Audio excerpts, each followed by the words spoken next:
요즘 정말 바쁩니다. 신제품도 많고 여러 이야깃거리들도 많은데요. 시계 시장의 새해는 최근이 아닌가 싶습니다. 지난주에 무슨 일들이 있었는지 살펴보죠. 3월 첫째 주 시계 소식 출발합니다. 신제품부터 살펴봅니다. 지난주를 뜨겁게 달군 건 해밀턴이 아닐까 싶은데요. 많은 신제품을 공개했습니다. 지금 홈페이지를 보시면 재즈마스터의 여러 시계들이 추가된 걸 볼 수 있는데요. 커뮤니티를 달궜던 모델은 퍼포머 시리즈입니다. 퍼포머는 크게 오토와 오토 크로노로 구분이 됐고 색깔이나 사이즈 옵션도 꽤 다양합니다. 오토 모델의 경우는 심플한 디자인과 접근성 좋은 가격으로 호평을 듣고 있고, 오토 크로노는 아무래도 데이토나가 떠오르는 디자인 때문에 디자인의 신선함보다는 안전한 시계 성능과 접근성으로 주목을 받는 중입니다. 각각 100만원대와 300만원대로 구분이 되어 있으니까 참고하시기 바랍니다. 미도도 큰 주목을 받았었는데요. 복각이자 한정판으로 나왔던 디컴프레션이 다시 공개되었기 때문입니다. 2020년과 21년에 나왔던 그 모델들과 약간의 차이는 있는데요. 크라운 가드가 없어졌다거나 베젤 스타일이 변경된 점, 또 GMT 기능이 추가된 차이점 등이 있습니다. 이 차이가 아쉬운 분들이 있을 수는 있겠지만 이 시기가 주목을 받았던 건 아무래도 기능보다는 디자인이었고, 디자인의 큰 틀이 무너질 정도로 바뀌진 않아서 한정판을 구매하지 못하셨던 분들께는 좋은 소식이 되겠습니다. 이번에는 한정판이라는 이야기가 들리지 않고 있고 3월 15일에 약 170만원대로 판매가 될 예정입니다. 브레이틀링은 한국을 겨냥한 신제품이 공개되었는데요. 네비타이머 코리아 리미티드 에디션입니다. 홈페이지 설명에 따르면 이 모델은 타운하우스 한남 1주년을 기념한 제품이라고 하고요. 네비타이머 43 모델을 기반으로 색상을 제외한다면 내외적으로 큰 차이가 있는 제품은 아닙니다. 코리아 에디션이라고 하기에는 한국색이 좀 부족한 감은 있지만 케이스백에 코리안 에디션이라는 각인이 있기도 하고, 브레이틀링이 지속적으로 코리아 에디션의 컬러를 블루 계열로 선택하고 있기 때문에 아는 사람은 아는 그런 모델이지 않을까 싶습니다. 약 1,300만원대의 50피스 한정으로 타운하우스 한남을 포함해서 전국 부티크 매장에서 만나보실 수 있다고 합니다. 디원 밀라노에서도 간만에 다른 디자인의 시계가 공개되었습니다. 스퀘어라는 모델인데 이름처럼 케이스 형태가 사각형임을 강조하고 있습니다. 디원 밀라노의 다른 시계들처럼 가격이나 스펙이 뛰어난 모델은 아니지만 얇은 두께와 독특한 디자인이 큰 강점인 시계입니다. 디자인이 상당히 독특한데 90년대 혹은 2000년대가 떠오르는 사이버펑키한 느낌도 있고 어딘지 닉슨 시계들이 떠오르기도 합니다. 호불호는 꽤 탈 것으로 보이네요. 37mm 사이즈의 3가지 옵션이 있고 $300 중후반에 책정되었습니다. 알리의 숨은 보석 발타니에도 멋진 제품이 있었습니다. 이 브랜드는 빈티지 밀리터리 워치들을 제일 많이 만드는 브랜드이기도 한데요. A-11을 강조하는 제품이 있었습니다. 36mm 케이스 사이즈의 NH38 무브먼트를 사용하는 이 시계는 코인 엣지 스타일 베젤이나 빈티지한 색감과 질감의 인덱스 다이얼, 그리고 밀리터리 워치 특유의 케이스백이 인상적입니다. A-11의 제작 지침서 등에 있는 내용과 다른 부분도 있기는 하지만 조금 더 현대적인 사용을 위해서 변경된 부분들이고, 이 가격에 이 디자인을 경험할 수 있는 브랜드와 시계도 많지 않기 때문에 밀리터리 워치 좋아하시는 분들에게는 좋은 선택이 될 수 있을 겁니다. 시티즌에서도 지속적으로 신제품이 출시되는 중인데요. 프로마스터 다이브에 여러 색상이 추가되기도 했고, 비교적 드레시한 느낌의 다이버 워치인 카슨이나 프로마스터 다이브 에코질라의 새로운 색상도 추가되었습니다. 또 약 1년 전쯤에 공개되어서 그 사이에 많은 바리에이션들이 공개되었던 젠타 스타일 시리즈 8도 있었는데요. 최근 이 모델이 갤러리어 클락을 통해서 국내에서도 공식 판매가 시작되었습니다. 이 라인업들이 3-4개월 전부터 해외 시계 유튜브 채널에서도 많이 언급되고 있는 중이니까 궁금하신 분들은 한번 시청해보시기 바랍니다. 타이맥스의 신제품들은 사실 눈에 띄는 제품들이 없었습니다.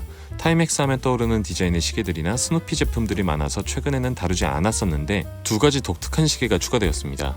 하나는 워터베리 다이브고요. 전에도 타이맥스에서 즐길 수 있는 레전드 다이버라며 소개해드렸었는데 2가지 색상이 추가되었습니다. 이상하게 슈퍼 컴프레서 스타일의 시계들이 진중한 느낌이 있어서 이런 밝은 계열의 색감이 의외의 재미를 주기도 합니다.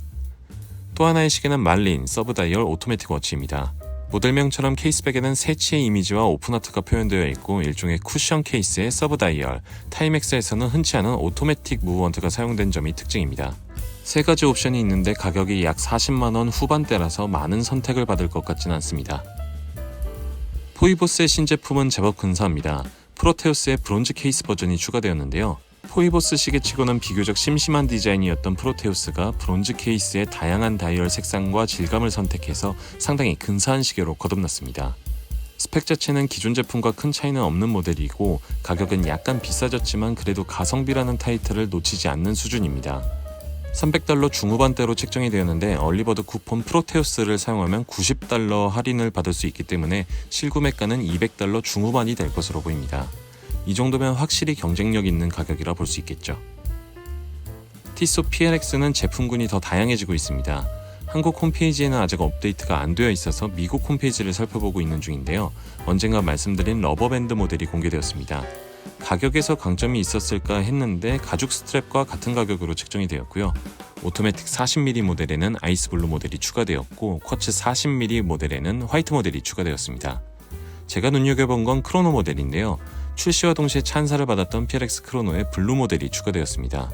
워낙 디자인이 좋은 라인이라서 색깔놀이가 밉게 보이지 않는 건 상당히 고무적이라 느껴집니다. 얼른 국내에도 업데이트가 이루어졌으면 좋겠고요. 젤로스는 신제품을 공개했었습니다. 블랙팁 GMT라는 모델이고요. 2월 28일에 공개가 되었습니다. 기존 모델에서 GMT 버전이 나온 거라 보시면 되겠고 이번 GMT 시리즈는 다이얼 소재에 따라서 운석 다이얼 하나, 펄 다이얼 하나, 일반 다이얼 4가지로 공개가 되었고 스펙이나 디자인에 비해서 합리적인 가격이기까지 했습니다.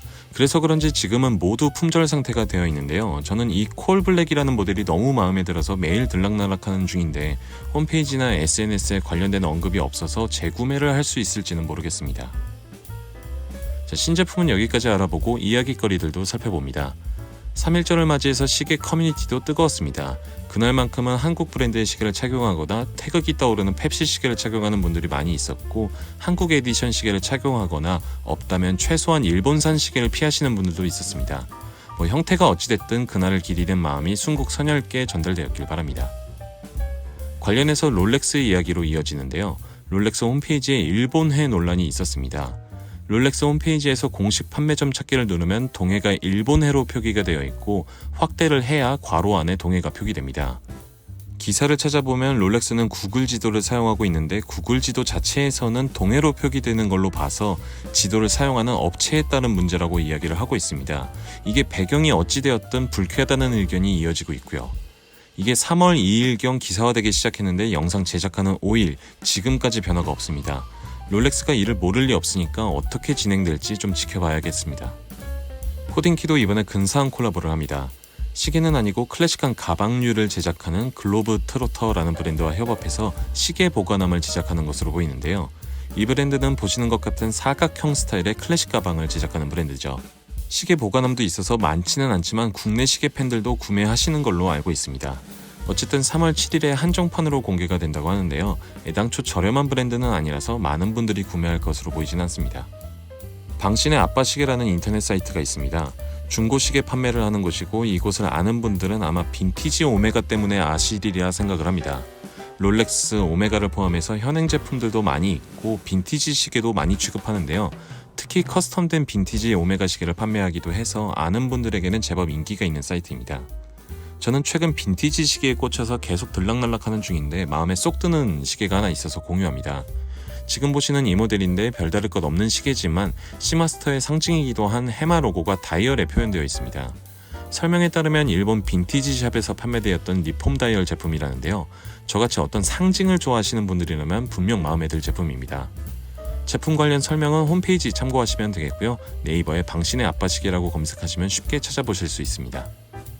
삼정에서 잠깐 세일을 했었습니다. 세이코 손목 시계보다는 알바 시계들과 세이코 탁상 시계에 초점을 맞춘 세일이었고 후기를 보면 탁상 시계, 그 중에서도 손목 시계와 유사한 디자인을 사용한 탁상 시계들을 많이 구매하신 것 같습니다. 저도 하나 구매하려다가 탁상 시계는 영 쓸모가 없어서 안 사긴 했는데 조금 후회되기도 하네요. 제 SNS에 자꾸 벽시계가 등장해서 찾아봤는데요. 리듬 시계입니다. 저도 처음 들어보긴 했지만 리듬은 일본의 시계 회사라고 하고요. 리듬 코리아 홈페이지를 보면 탁상시계나 벽시계를 제작하는 것으로 보입니다.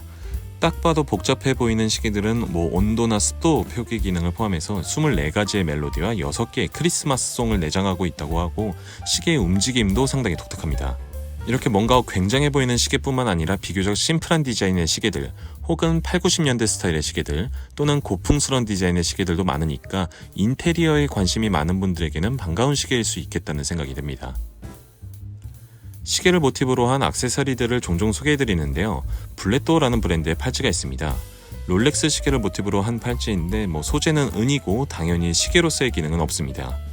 일반적인 시계와 같은 사이즈의 가격도 40만원 초중반이라서 이쯤 되면 진짜 시계를 찾는 게 더 나은 거 아닌가 라는 생각이 드는데 당연히 수요가 있으니까 공급이 있는 거겠죠. 참 패션의 세계는 어렵습니다. 자, 이렇게 해서 지난주 소식도 살펴봤습니다. 이번 달에 워치앤원더스가 있어서 여기에 참여하지 않은 브랜드들이 마지막 기회인 양 신제품들을 막 쏟아내고 있는 중인데요. 덕분에 즐거운 한 달이 될 것으로 보입니다. 자, 새로운 한 주 즐겁게 보내시길 바라겠고요. 저는 더 재밌는 이야기들로 찾아오겠습니다. 감사합니다.